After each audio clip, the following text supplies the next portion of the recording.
किसी शायर ने क्या खूब कहा है कि सरहदों पर तनाव है क्या, पता करो तो चुनाव है क्या। आपको बता दें कि आज देश में एक ऐसी खबर सामने आई है जो काफी परेशान करने वाली है। कश्मीर से खबर सामने आई है जहां हमारे जवानों के ऊपर आतंकी हमला हुआ है। जी हां, हमारे जवान शहीद हो गए हैं, घायल हो गए हैं। यह एक बड़ी खबर है। यह मामला तब हुआ है जब देश में चुनाव चल रहा है। 2 फेज में चुनाव गुजर चुका है।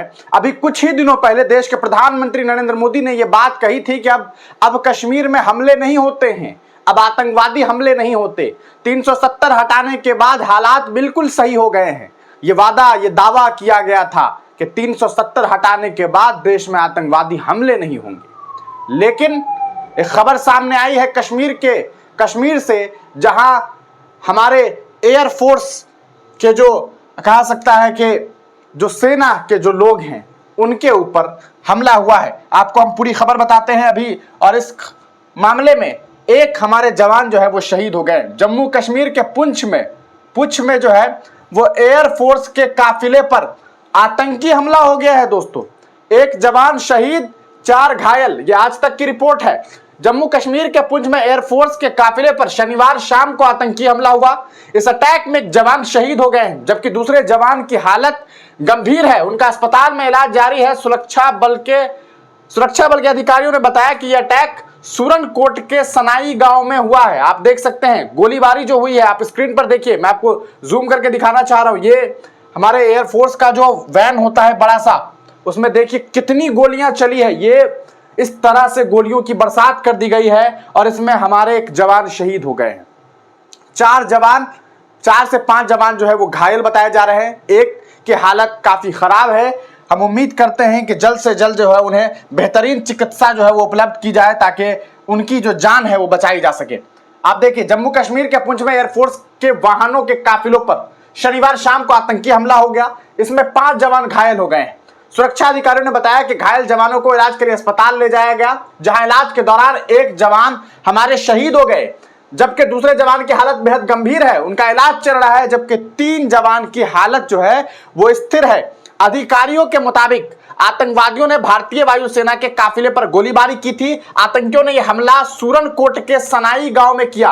हालांकि भारतीय सेना और पुलिस की अतिरिक्त टुकड़ियां घटनास्थल पर भेजी गई है। राष्ट्रीय राइफल्स यूनिट की स्थानीय इकाई ने इलाके में घेराबंदी कर तलाशी अभियान शुरू कर दिया है। एयरफोर्स के वाहनों को शाह सितार के पास के एयरबेस के अंदर सुरक्षित पहुंचा दिया गया है। घटनास्थल पर इंडियन एयरफोर्स के गरुड़ स्पेशल फोर्स को भी तैनात किया गया है। सेना और जम्मू कश्मीर पुलिस के जवान घटना में शामिल आतंकवादियों के खिलाफ सर्च ऑपरेशन में लगे हुए हैं। यह तस्वीर आपको हम दिखा रहे हैं। देखिए किस तरह से गोलीबारी की गई है। यह गाड़ी जो है ये इसका पूरा जो शीशा है वो टूट गया है। ये आप देख सकते हैं गोलियों के बाद किस तरह से जो शीशे हैं उसमें छेद हो गई है। हालांकि ये बेहतरीन टेक्नोलॉजी इस्तेमाल होता है इसमें, लेकिन इसके बावजूद हालात आप देख सकते हैं कि किस तरह के हुए हैं।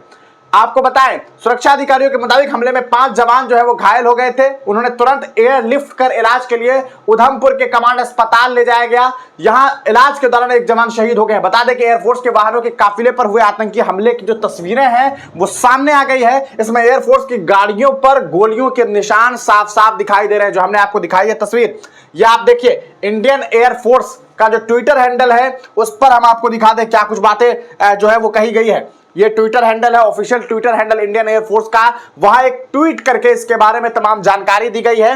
वो ट्वीट जिसमें यह बताया गया है कि किस तरह से हमारे देश के एक हिस्से पर, खास करके कश्मीर पर जो है कश्मीर में जो है वो हमला होता है, गोलीबारी चलती है और सेना के ऊपर गोलीबारी की गई थी। अब देखिए an Indian air force vehicle convoy was attacked by militants in the Poonch district of Jammu Kashmir near Shah Sitar. Garden and search operations are underway presently in the area by the local military units. The convoy has been secured and further investigation is under process. ये बात कही जा रही है Indian air force के लिए। terrorist is the term. They are terrorists. Kindly don't call them militants. Hope it will be corrected. Thank you. ये बात कही जा रही है। militants के द्वारा attacked by the militants के द्वारा ये हमला किया गया है। ये बात इंडियन एयरफोर्स के द्वारा कही जा रही है।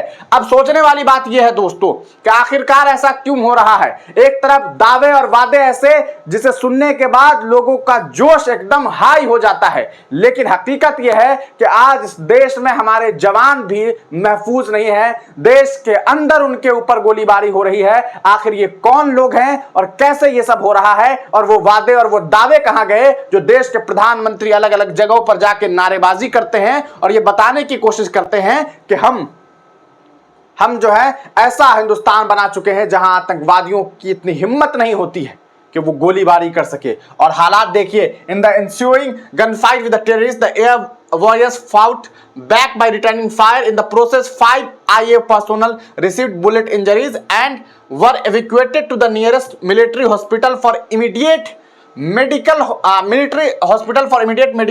attention. One air warrior succumbed to his injuries later.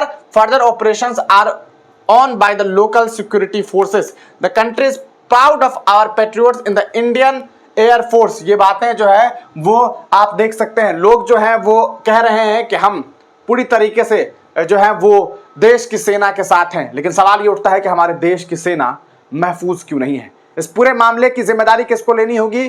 क्या इसके लिए जिम्मेदार कौन होगा? देश के जवानों की सुरक्षा में जो कमी आई है इसके लिए कौन जिम्मेदार है? ये सबसे बड़ा सवाल है। आप तमाम लोग अपनी राय कमेंट सेक्शन में जरूर दीजिएगा। तब तक के लिए दीजिए इजाजत, फिर मिलेंगे किसी नई वीडियो के साथ, किसी नई पेशकश के साथ। आप तमाम लोग दुआ करिए कि हमारे जो भी जवान जो है वो घायल हैं वो जल्द से जल्द स्वस्थ हो।